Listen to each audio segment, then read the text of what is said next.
સરકાર સહી સલામત પરત લાવવાની કાર્યવાહી કરે તેવી માંગ સાથે યુવકના પરિવારજનોએ ગાંધીનગર ગૃહ ખાતે ધરણા યોજ્યા હતા।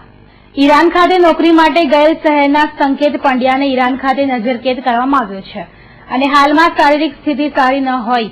આજે સંકેતના પિતા દિનેશ, પત્ની પ્રીતિ, બાળકો, કુટુંબના સભ્યો અને મિત્રોએ ધરણા યોજી સરકાર મધ્યસ્થી બની સહી સલામત પરત લાવવાની માંગ કરી હતી અને જો જરૂર પડશે તો જે ગોવાની કંપની છે ત્યાં જઈને પણ કંપની સામે આંદોલન કરાશેની ચીમકી ઉચ્ચારવામાં આવી હતી।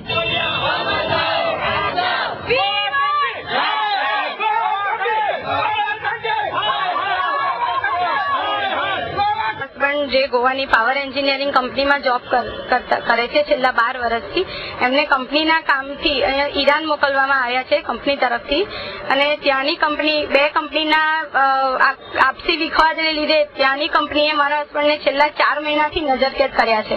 જો જેમ તેમ કરીને અત્યારે તો તહેરાનમાં એમ્બેસી હેઠળ છે પણ બે કંપનીના વિખવાદો એ લોકો સોલ્વ નથી કરતા અને મારા હસબન્ડ પાછા નથી ફરી શકતા। એના માટે અમે આજે અહીંયા ભેગા થયા છે। हाँ, અમે વિદેશ મંત્રાલય સુધી રજૂઆત કરી છે।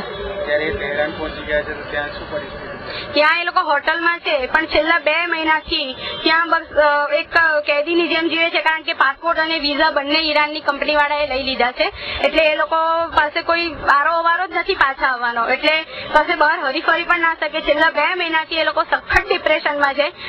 બે દિવસ એ લોકોને જ્યાં હોસ્પિટલાઇઝ પણ કરવામાં આવ્યા હતા અને મારા હસબન્ડ સખત મેન્ટલી ડિપ્રેશનના લીધે એમને એટેક પણ આવેલો છે તૈયાર અને અહીંયા અમે એમની કંપનીનું જે એમડી છે એને પણ અમે રજૂઆત કરી છે।